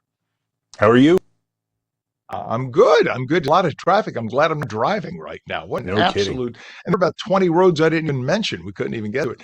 But we talked about this over the weekend. Today, everything from Black Friday to Small Business Saturday to Cyber Monday sort of Travel blurs Tuesday together. tomorrow as well. Is it really, or are you kidding? Travel Tuesday tomorrow. I didn't even know that. Thank you very You much got for it pointing all. it out. So, see, it's like one big mixed bag. So it sort of blends together, right? So stores seem to be offering discounts, and some people prefer to go in person. Others prefer to shop online. One thing for sure is that Cyber Monday beats any other day of the year when it comes to sales, online or not. So you had an idea on how to save even more money when shopping online with credit cards, right? Yeah, and mind you, they also say Cyber Monday is going to be up 6%. That's the projection, up 6% over last year for this year, which is amazing. Yeah, so some of the things that you should do before you go shopping, and I wish we talked Thursday or Friday on television to give the deal, but a lot of credit cards have offers. If you have an American Express Platinum card, for example, you get $75 a quarter at Lululemon, right? So you could use that offer. And then with the discount, where shorts that are normally $70 might be $50, you might be able to get 2.5 or two, pairs of two items. We'll go with items because I can't apparently say clothing. But you could get two items for just maybe a couple bucks over that $75, right? If you have a Bank of America card, they have offers where you can get 5% off, 10% off. Discover has 5% off at places like Amazon, and that's great for Cyber Monday. So yeah, you could stack those offers on top of the deals that the stores are offering, plus their services. Capital One actually has an in-browser extension that will tell you deals at websites, and services like Rakuten. Also, you could stack points or get cash back as well for shopping at places. So you could really stack the deal so that you're not out of the realm of possibility today, Cyber Monday. I love it. And you've talked about buying things in somebody's ecosystem. Talk about what that means.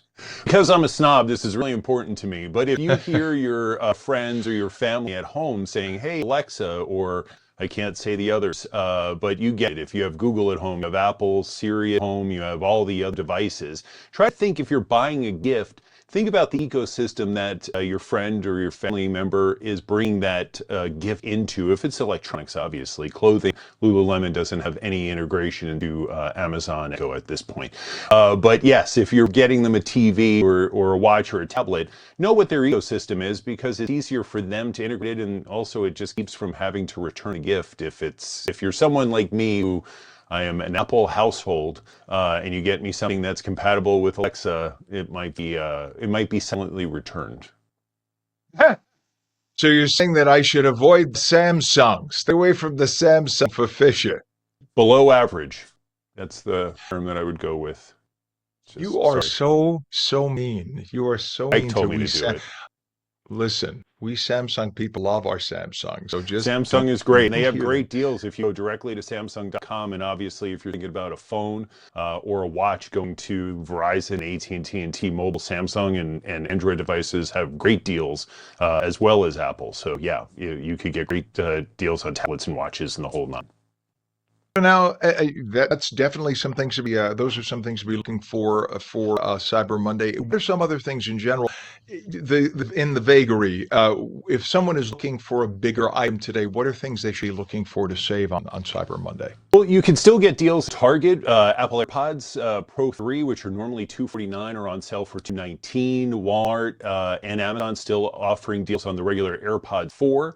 And like I said, you could go to Samsung directly if that's what you're looking for. There are robot vacuums for sale. Google has great deals on various products, including not ring doorbells, but doorbells with cameras, Nest cams, things of that sort. And don't forget streaming services. Streaming services are also offering bundles. Disney Plus has a bundle. Apple TV has offers. So does YouTube, Sling TV, things of that sort.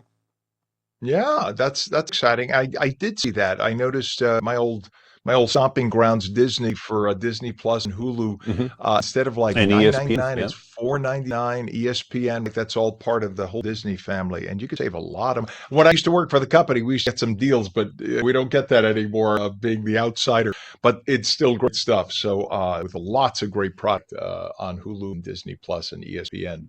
Yeah, Still, I and then we think did reigning mention supreme at the Travel top. Tuesday. I'm sorry, Ken. No, go ahead, please. I was just going to say, did mention Travel Tuesday, just wanted to squeeze it in. So check your airlines tomorrow. If you haven't signed up for if you're a member of Delta Sky Miles or ambassador for American, United, etc., make sure you sign up for those emails because they'll send them early today to give you a preview, and then definitely at midnight where you can score some of those travel deals that should extend to Hyatt and Marriott and Hilton and the sort. I noticed also, by the way, that Clear sent out a reminder to renew. I don't know if that's same for everybody, but double check to make sure your membership for Clear or Global Entry and whatnot.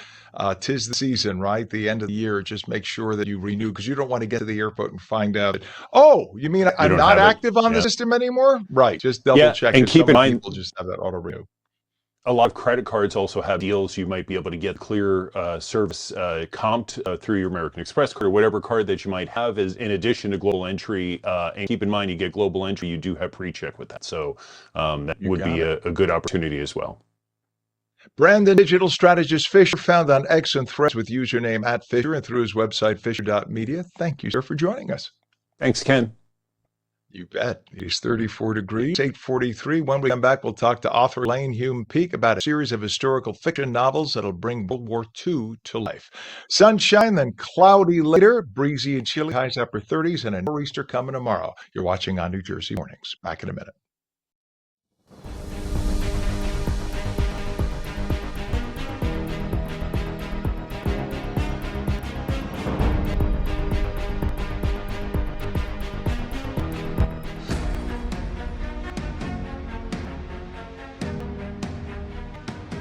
Hey, New Jersey, want to choose how you live as you age? Tune into AARP New Jersey's new show, The Power of Us, the show that celebrates aging with dignity, purpose, and joy. From protecting yourself against fraud, to staying healthy and aging in place, to finding purpose through volunteering, we've got the tools, tips, and stories to help you thrive. Join us on ONNJ and discover the power of us.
Welcome back to On New Jersey Mornings. I'm Ken Rosato, 845, taking calls at 888-658-0234. Lots of sun early, partly cloudy later, breezy and chilly, highs upper 30s, and a possible nor'easter developing tomorrow. Meteorologist Mike Vivette has the Garden State forecast. Weather is brought to you by Audio Nova, your hearing experts. So a nor'easter on the way, and it sounds scary because it's the first of the winter season, but we shouldn't be too scared. No, I think it's mostly rain and wind for most of the state. I mean, briefly snowfall for northwestern New Jersey early tomorrow morning, and then transitions over to a plain rain, but a gusty wind with that rain, and that'll help the drought situation where some parts of New Jersey down south are now back in a severe drought for the dry period that we've experienced, at least for the last few weeks. That area in Sussex County expanding more into Warren County because the rainfall deficit is now 28% normal. They are up in Sussex County heading into the winter season. So the good 1 to 2 inch rainfall deficit, they're shaded in red for the northern half of the state. Obviously, some snow and rain tomorrow certainly helping that, even as temperatures today climb to the low 40s, only the upper 30s there up in Sussex and Newton, so plenty of cold air in place for that snow to stick tomorrow morning, only in the northwestern corner of the state. But there's a good cold batch of air coming for at least the next 2 weeks, not just here in New Jersey, but most of the East Coast and most of the Northeast, even with our higher than average rain chances or generally precipitation chances going forward. Yes, it's going to be quite, we'll see some more opportunities for some snow and rain, especially into the weekend. Until then, after tomorrow, it's all about the brutal cold. Wind chills making it feel like the teens, actual temperatures in the teens by Friday morning, only climbing to a high of 32. And then by Saturday, could see a little bit of a rain snow mix. More on that coming up. But at least in the days that follow, some plenty of cold air that keeps it mighty chilly around here, Ken, even into the second week of December. So December looks like it's coming in, kicking and screaming, but winter's here. Or at least, climatologically winter's here. The astronomical winter that we all know and love happens obviously on the winter solstice, but here we are. On my right, I'm doing social media. On my left, I'm talking to you in the middle. It's awesome. All right. Mike, thank you very much, sir. We appreciate you. Enjoy the day with your wonderful family, and try to stay warm for your big meteorological day tomorrow. Thanks, sir. All right. It is 8:48. We have a temperature of 36 degrees northern New Jersey, 34 degrees in Trenton, and 35 both in Cape May and Vineland. And in terms of traffic, we have a lot to talk about. A crash on Route 29 northbound south of 129 in Hamilton Township with all lanes open there. Disabled vehicle on the New Jersey Turnpike, I-95 local lanes northbound at exit 71, Route 4. Broad Avenue, Leonia, with right lane blocked through there. We have a crash on Route 22 westbound with Quayic Park in Newark with a left lane of 2 lanes on the right shoulder closed. And we have problems on 287 right now. This is northbound at exit 12, Route 623 Franklin with the right lane, 3 lanes closed there. Over to Route 73, crash investigation both directions, Franklin Ave and Berlin with all lanes closed northbound and left lane closed on the southbound side, plus lots of rubbernecking. And a down pole on Route 9 northbound north of 8th Street in Lakewood with all lanes closed. We have delays on the GSP southbound north of exit 142 Irvington to 140, Route 22 in Union with all lanes open, but a 2-mile delay. And your approach to the Hudson River right now, Lincoln and Holland both talking about 30 to 35 minutes, and GWB upper and lower levels, 80-95 approach. Sorry about the sun glare, but we're still talking 45 minutes in, upper level on the left, lower level on the right is going to give you about a 1 or 2 minute saving right now in terms of your travel time. Elaine Hume Peak spent decades in the TV news industry, working her way up through all levels of management. As a chronicler of history, she's a natural storyteller who could bring the past to life with a color and vibrancy that few others can. She and Don Keith co-wrote a series of historical fiction novels that will be turned into a World War II Foundation PBS documentary. The series is called A Call to War. And Elaine joins us this morning to talk about the series. Good morning to my longtime friend, Elaine Hume Peak. It's great to have you on, Elaine. You look fabulous. So do you. You know, we should mention Elaine and I worked together for years at Channel 7. And Elaine is only 22 years old, so I don't know how she got hired there when she was 2. But it's so nice to see you. She was always, by the way, one of those competent journalist managers with whom I ever worked, and one of the nicest with whom I ever worked. I want to tell you that on camera so you know it's from the heart. When did you decide you needed to write this series, and what was the impetus behind it? Because I love it. All right, Ken, I have to tell you. So, the Kaboom Boys is a product of so many years of working towards trying to honor my father. My Mhm. dad was an amazing man, but I didn't know it. Went to his funeral at Arlington National Cemetery, and the youngest member of his squad showed up and started telling me the stories and all my sisters the stories. And at that moment, I thought, wow, wouldn't that be great? I'd like to write about that. That was in 1996. I was working at WABC. I had 2 little boys. I was busy. I didn't have time. So then a little bit later, um, I had another conversation when it was a Disney movie that had come out and it didn't do so well. And it was one of these things where, because I was working at Disney, one of my co-producers said, why don't you write Disney and tell them about it? I did. Nothing happened. So that was in 2002. Then as time went on, I finally retired from television news after 38 years.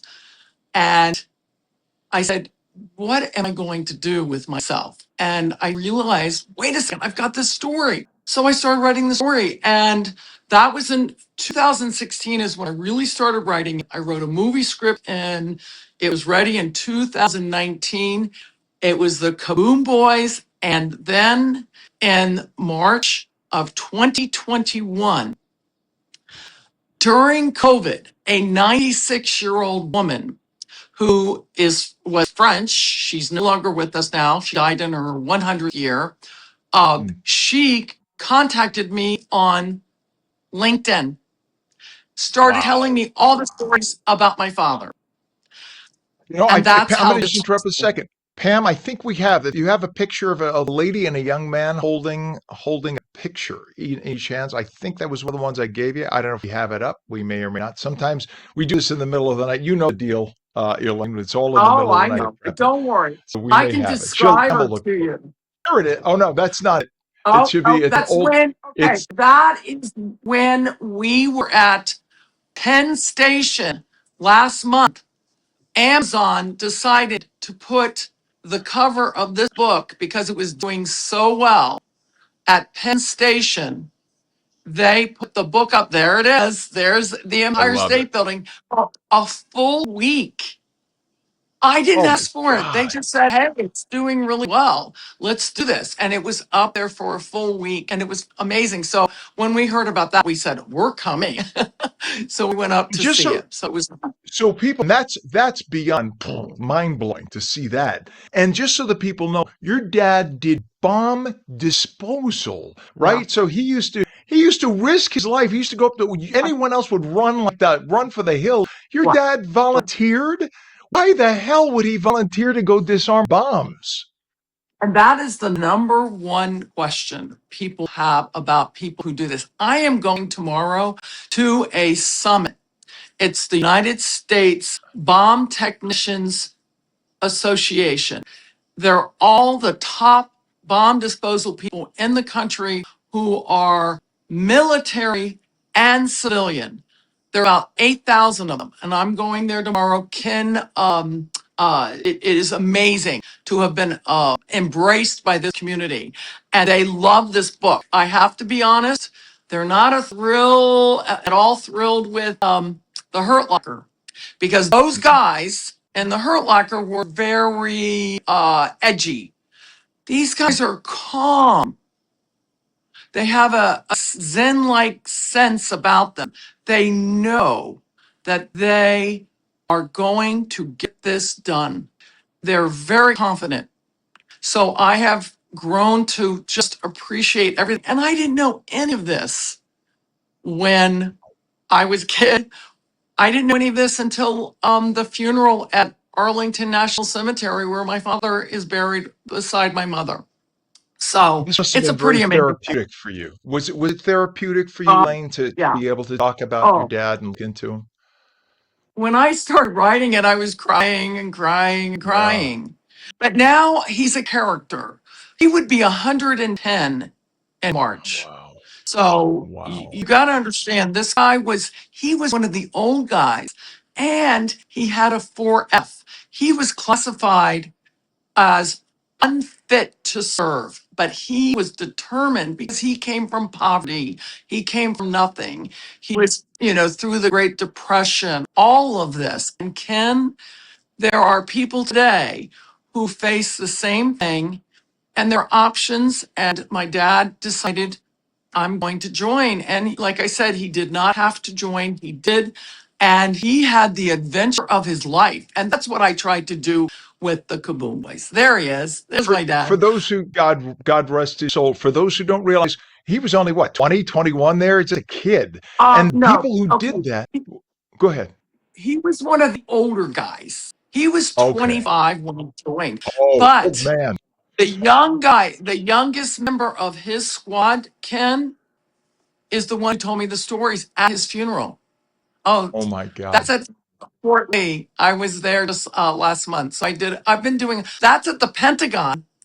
I was invited to the Pentagon. It's been insane, I'm gonna have to wrap but this it's up been because great. the show ends in a minute here. But I just want to remind people you have the second book is Blacksmith of Dachau, and then Yes. of course you have the third book in the series right now. Good Night from Berlin continues the saga, and you're close to Yes. finishing Cold War Down. So this is a whole series. Give everyone a website, and we'll bring you back to talk more about the other books. But give everybody a website for more info. If you can go to Severn River Publishing, they have everything. They have been fantastic. Severn, Severn River Publishing. And they have all the information about all the books. So they're an amazing publishing company. All right. The series is called The Call to War, The Kaboom Boys, Blacksmith of Dachau, Goodnight Berlin, and Cold War Down, author Elaine Hume-Peak. My friend, thank you for coming on this morning, and happy holiday, Love my you. friend. Merry I love Christmas. you Happy back. holidays to everyone. Mwah. Merry Take care. Christmas. Bye It's bye. New Jersey on New Jersey morning. Have a great day, everybody.